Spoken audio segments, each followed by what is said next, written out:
বাচ্চা রেখে ডিম রেখে চলে আসছে। একটা আপডেট আছে। মাশাআল্লাহ মাশাআল্লাহ। বিসমিল্লাহির রহমানির রহিম। বার্ডস পয়েন্টের নতুন একটা ভিডিওতে আপনাদের সকলকে স্বাগতম। আশা করি আপনারা সকলেই অনেক বেশি ভালো আছেন। তো এখন আবহাওয়াটা এমন হয়েছে, সকালে যদি খুব গরম পড়ে, বিকালে বৃষ্টি আসে, সন্ধ্যায় বৃষ্টি আসে, রাতে বৃষ্টি হয়। তো এই যে আবহাওয়ার যে ওঠানামাটা, এটা পাখির জন্য কিছু খুবই কষ্টের, আমার জন্য কষ্টের।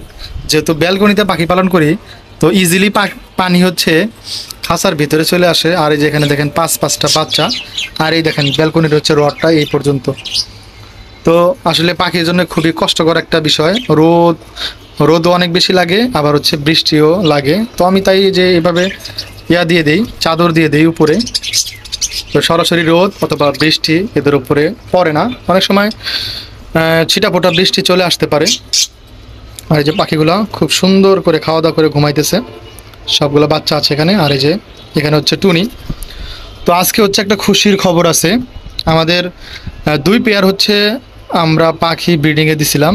এর মধ্যে যে টুনি 5টা বাচ্চা উঠাইছে, ডিম দিছিল 5টা, বাচ্চা উঠাইছে 5টা। অফ সিজনের মধ্যে যে 5টা ডিম থেকে 5টা বাচ্চা উঠাবে, এটা আসলে কল্পনার বাহিরে ছিল। এই যে টুনিকে একটা হচ্ছে আমি তুলসীর পাতা দিব, খুব পছন্দ করে তুলসীর পাতা। এই যে এখানে আসলেই হচ্ছে খাওয়ার জন্য আমার সাথে বায়না করে। এই যে খুব সুন্দরভাবে খাচ্ছে। তো যখন বৃষ্টি আসে বা ঠান্ডা ঠান্ডা আবহাওয়া থাকে, তার আগে আমি হচ্ছে এরকম একটা করে পাতা টুনিকে খাওয়াই দিই, যেন ঠান্ডাটা তার না লাগে। যেহেতু তার ঘরটাই হচ্ছে একদম ব্যালকনির সাইডে, এই যে রডের সাথে লাগানো। এই যে টুনির প্রায় হচ্ছে খাওয়া শেষ। যেটা বলছিলাম যে আজকে হচ্ছে আমাদের একটা আপডেট আছে, মানে খুশির সংবাদ বলা যায়। খুশির সংবাদ আছে আমাদের হচ্ছে নিচের যে পাখিগুলো আছে না, এখানে একটা পেয়ার কিন্তু আমি ব্রিডে দিছিলাম, হাড়ি দেওয়া আছে। এই যে 2টা হাড়ি দেওয়া ছিল, এখান থেকে একটা হাড়ি খুলে ফেলছি। আরেকটা হাড়ি ছিল হচ্ছে এই যে এই খাঁচাটার মধ্যে। এই যে এটা হচ্ছে মেল পাখিটা, খুবই সুন্দর একটা কালার। এবং এর যে ইয়াটা আছে, ফিমেল পাখিটা আছে, সেম কালার, একদম সেম কালার। তো একেও হচ্ছে এও খুব পছন্দ করে তুলসীর পাতা। একটা তুলসীর পাতা একেও দিব। এই যে তুলসীর পাতাটা নিচ্ছি, এই যে খাইতেছে। ফিমেলটাও নেমে আসছে, বাচ্চা রেখে ডিম রেখে চলে আসছে। মানে খুব পছন্দ করে আর কি। খুব বেশি পরিমাণে এরকম তুলসীর পাতা খাওয়ানো যাবে না, অল্প পরিমাণে 2-1টা আপনি একটা দিনে খাওয়াইতেই পারেন, সমস্যা নাই। মজার ব্যাপার হচ্ছে এখন এই উপযুক্ত সময় এদের হচ্ছে বাচ্চাটাকে দেখার। তো আমি হচ্ছে সাউন্ড পাইছি, আমার যেহেতু 5টা বাচ্চা আছে, তো এর মাঝখানে হচ্ছে একদমই ছোট্ট ছোট্ট মানে বাচ্চার আওয়াজ আসতেছে, ছোট্ট বাচ্চার আওয়াজ। তো ছোট্ট বাচ্চা তো ওইখানে নাই, সবগুলো তো মোটামুটি বড় হয়ে গেছে। ওদের যে ভয়েসটা, টিউনটা, চিল্লাচিল্লির যে শব্দটা অনেকটা মোটা।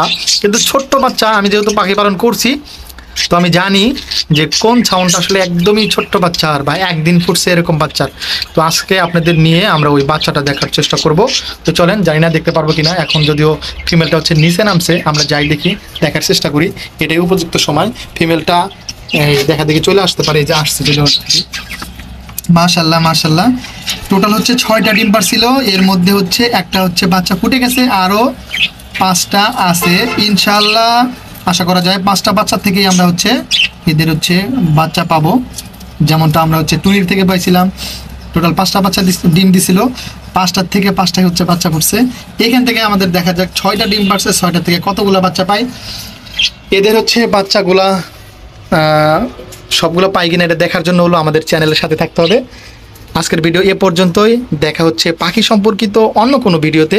সে পর্যন্ত সুস্থ থাকুন। আর আমাদের চ্যানেলে নতুন হয়ে থাকলে অবশ্যই সাবস্ক্রাইব করবেন। পাখি সম্পর্কিত, বিশেষ করে বাজরিগার পাখি সম্পর্কিত বিভিন্ন ধরনের টিপস পাবেন। ধন্যবাদ।